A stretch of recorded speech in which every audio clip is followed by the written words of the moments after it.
Hey everyone, this is Maddie Regis, paid media manager at Automox, and welcome back to another episode of IT Insiders, Automox's podcast that introduces you to the people behind the product. So, happy spring, everyone. Thanks for joining us. I guess maybe unless you're in the Southern Hemisphere in case it's not spring where you are, but this episode we're talking about all things spring cleaning and what that means for IT pros. So we have Adam Whitman, our manager of solutions engineering, with us to give us his best practices, tips, all that good stuff. So thanks for joining us, Adam. Yeah. Thanks for having me, Maddie.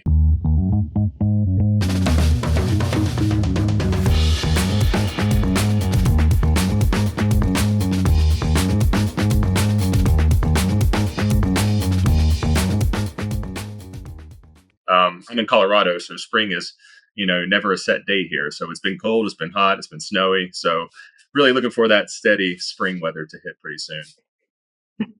I feel the exact same way. I'm happy to start seeing some sunshine here in Kentucky, but it's definitely still up and down. So all right, so let's get into it. I look through all of my guests' LinkedIn, do a little bit of stalking, I guess if you want to call it. And so I kind of wanted to talk about your career journey a little bit first off, just to understand, what you do today at Automox. And then it looks like you, like me, got a degree in marketing. So take me through kind of how you made the switch to, IT and where you are today. Yeah. Well, like most people in college, or didn't know what I wanted to do. So yeah, definitely got a degree in marketing. Got my first job in IT back in 2008. And in terms of the switch that I made, earlier in my career, I've always loved technology ever since I was a kid. Um, I remember building computers with my brother, and then we played video games for hours on those systems after they were built. So yeah, I really always loved technology. So when the opportunity presented itself, I jumped all over it. This was early in my career, back in 2010. This is at the time, when virtualization was really taking off. So it was really uncomfortable for me for a few years, trying to learn the concepts and being able to support customer environments. So it was quite a challenge. But it really pushed me to grow my knowledge and really kind of got me where I am today. Yeah, for sure. So talk to me a little bit about where you are today. What are you doing at Automox and how you help our customers? Yeah, absolutely. So, like my title says, I'm one of the solutions engineering managers. Our organization, I'm also helping out a lot of our, major, customers that come in. So the bigger prospects that are looking for our technology. So yeah, really responsible for making sure that, people looking at our technology understand how we work, how we can implement our technology into their tech stack, kind of how we compete against our competitors, and then making sure that any integrations they need, any custom workflows they need, I can help them with that and make sure that it's a seamless transition to adopt Automox into their IT environment. And so, working a lot with our prospects, working a lot with our customers, and really enjoying it. Right, I think a great thing about my job is I get to touch a lot of different technologies, talk about a lot of different IT verticals. So really expanding my knowledge every day, and really just enjoy talking about technology. So it's really good conversations with our prospects, just talking about general tech, and not so much focused on Autobox itself. So really enjoy it. Yeah, I love that. So let's talk a little more tech. If you were going to talk to one of our prospects or customers, Hmm. what are some of the top tips you would give for like IT tidying or IT spring cleaning? Like anything from servers to end users, software audits, like anything fair game. Yeah. Well, there's a lot to do when you're an IT admin, right? Especially if you're managing the security side and the IT operations side. So, I think I would maybe start with, I think it's a good time to perform just audits of your IT landscape. This is kind of the stuff that admins have probably been putting off for a while. This is maybe a good time just to circle back and do those audits. Revisiting your business continuity plan just to make sure it's still valid, right? We want to make sure that we're prepared in case of any type of disaster or outage that we're experiencing. So I think revisiting that business continuity plan is always a good idea. Maybe even simulate a failure in your organization to see how the team responds based on that plan, making sure that if an attack or something does happen, that you can be quick to respond and have a well thought out process to do so. Um, I think performing an audit of your IT hardware and software to determine what is still valid and what's not being used anymore.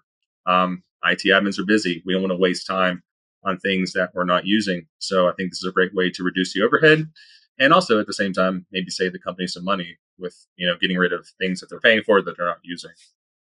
Um, I think it's a great time for endpoint hygiene as well. Making sure that you're auditing what's being used in terms of rogue or decommissioned devices, removing those from your management tools so you can use them on real endpoints. Also, a good time to make sure that you're up to date with your patching on both your workstation and your server endpoints. Right, patching can easily get out of control. You can get really behind. So this might be a good time to take some time to go through, make sure everything's patched. If it's not, go ahead and maybe develop a plan to develop a maintenance window and go through that patching process. Um, and I think it's also a good time, maybe just in general, to clean up your work area as an IT admin. I'm sure there's laptops and computer peripherals scattered everywhere, so you want to make sure that you organize all that. So when the time comes where you need it, you know exactly where it's at. So I think I know how things can get really out of control when you're managing a lot of hardware. So this might be a good time just to kind of organize everything, make sure everything gets its own spot, and you know where it's at when the time comes. Yeah, I know. I'm sure a lot of us have seen the inside of an IT closet before, and it can certainly be a little bit of a scary and disastrous place. But obviously, there's a lot to manage, so Yeah, not yeah, take the necessarily. cobwebs off and make it happen, right? Yeah, Yeah, yep, exactly, for sure. I love it. Okay, so yeah, I think great call out on business continuity.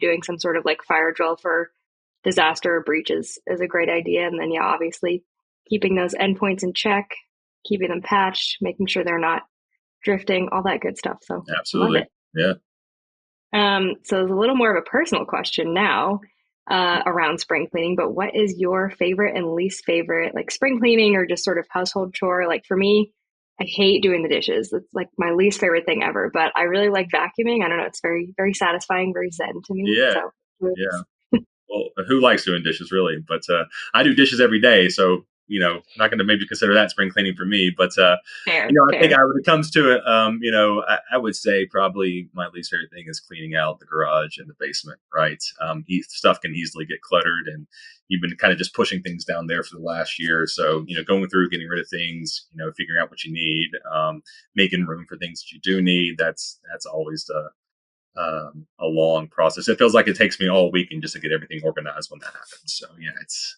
not my favorite.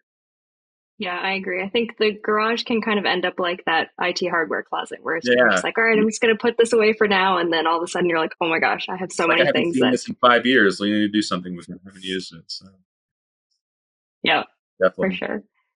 All right, I've got a couple more little questions, personal questions for you, and then we will get on to our game, which is always how I end You the got it. episode. So, first off, I ask everyone this, changing up the format a little bit, but Sure. what would you call Automox if we were not called Automox?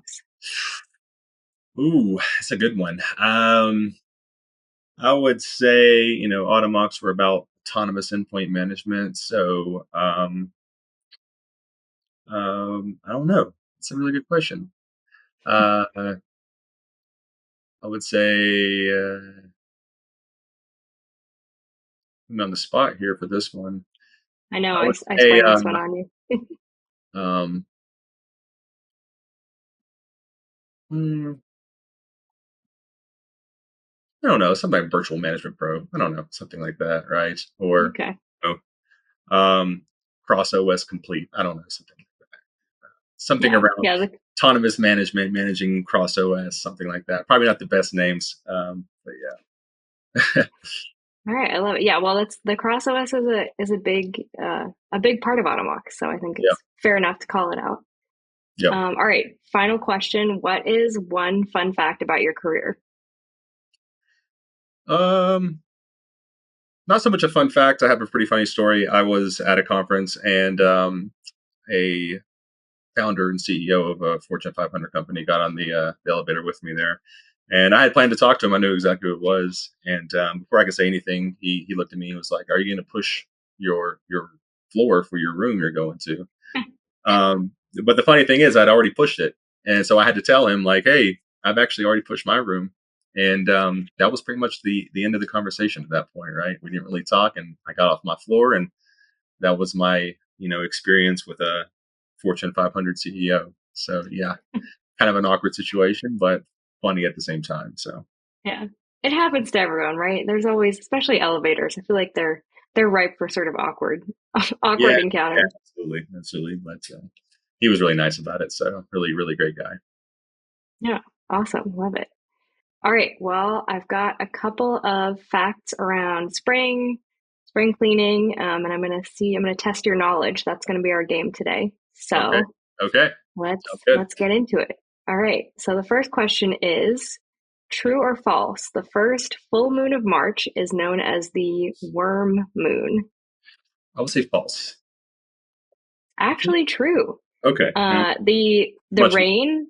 like that. So Yeah, no worries. I mean, and again, it's we're here for your IT expertise, not yeah, absolutely, for your absolutely. spring expertise. So Right, right. the pressure's completely off. But yeah, actually, I mean, might depend a little bit. Like a place like Colorado gets a little bit less rain, but the spring rain reduces the oxygen in the soil and it causes them to make their way up to the surface around March. So Okay, gotcha. yeah. All right. This one I'm going to give you a couple options. Okay. So, what is considered the cleanest country in the world according to the Environmental Performance Index? And your Okay. options are Iceland, Okay. Germany, or Canada. I would I would say Iceland. You are correct. I think, yeah, I feel like it tracks. They've got all the like hot springs and things like They that. do. Yeah. Very environmentally friendly, I clean. was thinking Canada too because it's a lot of forest there, but can't beat Iceland. I know how clean their area is. So Yeah, it's a pretty cool country. All right. Okay, last one. Let's see. Make or break. make Just or break. kidding. Right. True or false, spring fever is a real syndrome. I would say true. Yep, Yeah. you are correct. Yeah. Yeah. I think it's a little bit debated, but it is a fact of science that when the temperature rises, our blood flow is a little bit better. And for a lot of people, that can lead to Oh, them that's cool. feeling more energized. Yeah. No, So I feel you're that way. right. I get more energized during spring. Yeah, and I know there's another one where it's winter. People get really upset or depressed, right? So it's Yep. probably good to have an opposite there. But yeah, I always feel that way during spring. I get spring fever, so I know it has to be real. Yeah, for sure. Well, yeah. So, everyone listening, I hope you're getting a little bit of an energy boost from that spring fever, and you can take Adam's advice about all the various things to tidy up your IT environment. So, Adam, thank you so much for having us, Yeah, and absolutely. we'll see everyone on the next episode.